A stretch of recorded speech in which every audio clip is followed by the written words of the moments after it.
Me and the boys made a list, and it got heated. Welcome to the black market. If you've been to the channel before, you know me and my friends stream co-op games every Friday, Saturday, and sometimes Wednesday. This is our top 5 indie co-op games. We wanted to share them with you all so you could join in on the fun with your friends. We took a vote, and I used a weighted point system across all 4 of us, so these are purely just my opinion. If you think something should be on this list and wasn't, drop in the comments. I'm always looking for more games for us to play. A few ground rules to start. The game has to be purchasable. Nothing in the list that you can't go buy right now. It has to be under 1 million copies sold, because we're not here to tell you Helldivers 2 and Deep Rock Galactic are good. You know that already. This is stuff that is either slipping under the radar or just not getting talked about enough. Alright, before we get to the actual list, a couple of games that almost made it and why they didn't. Surfpunk would be on here. We've played a ton of it on the channel, and it earns a spot in any list like this. But you can't buy it yet. It's not out. Demo's on Steam if you want to mess around with it. It's a surf and slash adventure. It's a hack and slash. It's a hack and slash extraction roguelite with some fantastically chill vibes. Real early 2000s game vibes in it. You know, until the storm hits. Then there's Vellum. Vellum is a co-op roguelite where the whole theme is books, ink, and magic. It's way more interesting than that description makes it sound. The reason it's not ranked is that only me and Dasman have played it together. Only the 2 of us does not make for a good group vote. That being said, the aspect we especially love about the game was the raids. Yes, there are raids. 4-man dungeons with bosses that require real coordination and communication to take down. I will say this game has a bit of a slow start for some, so keep that in mind when trying it. Alright, now for number 5. Yeah, that's right. Number 5 is a 2-way tie between Heroes of Hammerwatch 2 and Rotwood. Since there's a weighted point system, that is possible, but rest assured, this is the only tie on this list. Heroes of Hammerwatch 2 is that Diablo-like co-op roguelite with town building. You're running dungeons, building out your hub between runs, speccing into different classes. It launched January last year and sold 300,000 copies in the first 6 weeks, so clearly people recognize what it was immediately, and the Hammerwatch series does have pretty good history. Playing it with the crew just kind of clicks. It's great. Everyone's kind of doing their own thing, but it all feeds into the same run. The game is built in such a way that you could play it endlessly. Some people have put in hundreds of hours and are at new game plus 70 or even higher. So if that's your thing, there's plenty of replayability here. Now, how varied the gameplay is at that point is something else entirely. Rotwood, on the other hand, is clay doing clay things. It's a beat-em-up roguelite that actually asks you to get good at the combat rather than just level up past problems. Full 1.0 dropped earlier this month at $30. The game is a staple on the channel. It's always a blast. The weapons are pretty unique. We've got the hammer, being baby's first murder tool, but there's also the spear with the quick hits, the bazooka, the bow, and lastly, the bouncing medicine balls of doom that they call strikers. So, pretty unique weapon pool across anything I've ever played, and I'm loving it. A bit of town building system, and plenty of interesting meta progression. This one is definitely worth a play.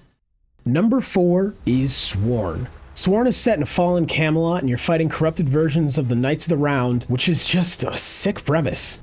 The art style is hand-drawn and Mike Mignola inspired. Build variety is there, with there being 4 playable characters, each with 4 unique weapons, 4 unique spells, and plenty of powers you can gain from the Fae who guide you along your journey. Team 17 published it, so the polish is a bit higher than your typical indie at this price. The reason it's at 4, though, is recent reviews dipped below 71% positive in the last month, versus the 83% positive for the lifetime reviews. The main issue seems to be that if connection is lost during a session, there isn't a way to reconnect. You simply have to start the run over in a new lobby. In addition to that, you can't save and exit in the middle of a single player run and pick it back up later. These seem like simple oversights, and maybe they'll get fixed in the future. The bones are good enough that you could easily be a top 3 game down the line, but now it sits at 4.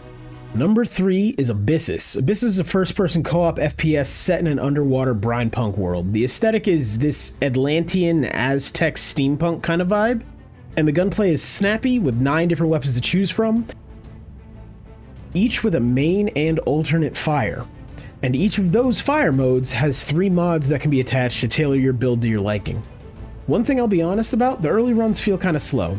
Before the meta progression opens up, there's a version of this game that doesn't hook you, and you might bounce off. The areas can get a bit repetitive after a while, but the bosses have so many variations, and there are plenty of difficulty levels to play after you've beaten it a few times, so I can excuse similar scenery. Give it a few runs to breathe, and it opens up into something really good. With the right group, it gets chaotic in the best way. This sits comfortably in the top 3 spot once it clicks. Number 2 is Lost Castle 2. This is one on this list that should genuinely be getting more attention. It is also a huge staple for us here on the channel. It's a 2D beat-em-up roguelite, and co-op for up to 4 players. The loot is good, the build variety holds up, and the co-op specifically is where it earns its placement. You're a treasure hunter sent to the Lost Castle to claim its massive hoard of goodies. You and up to 3 friends can fight through levels with alternate paths to various biomes to reach the final boss. The gameplay has plenty of replayability, with its treasure system providing you with items to make your build. There's also plenty of hidden rooms and even an entire hidden area to unlock. What I like about this game is that when a run goes badly, you know exactly why. It doesn't feel random in any way that punishes you without explanation. You die, you understand what happens, and you get up and go do it again. The loop is just really well tuned for 4-player sessions. Playing this game with the guys has been some of the more fun co-op nights we've had. It's at 2 by a pretty slim margin, and it would have taken the top spot in a different list. But now for number 1.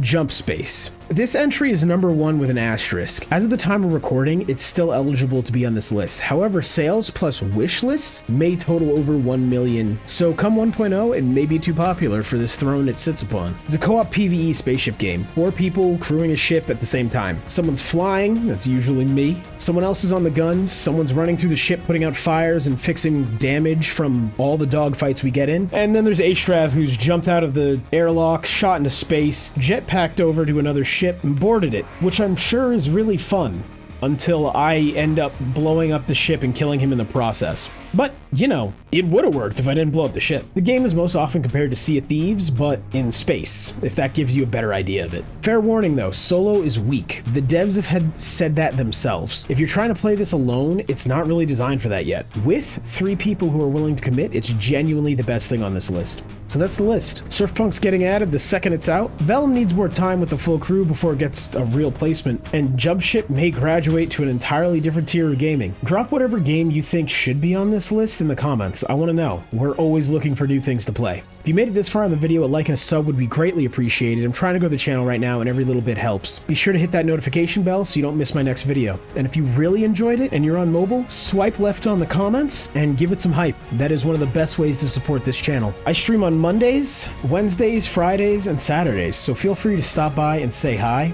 As always, I'll be back later with another video. Peace out.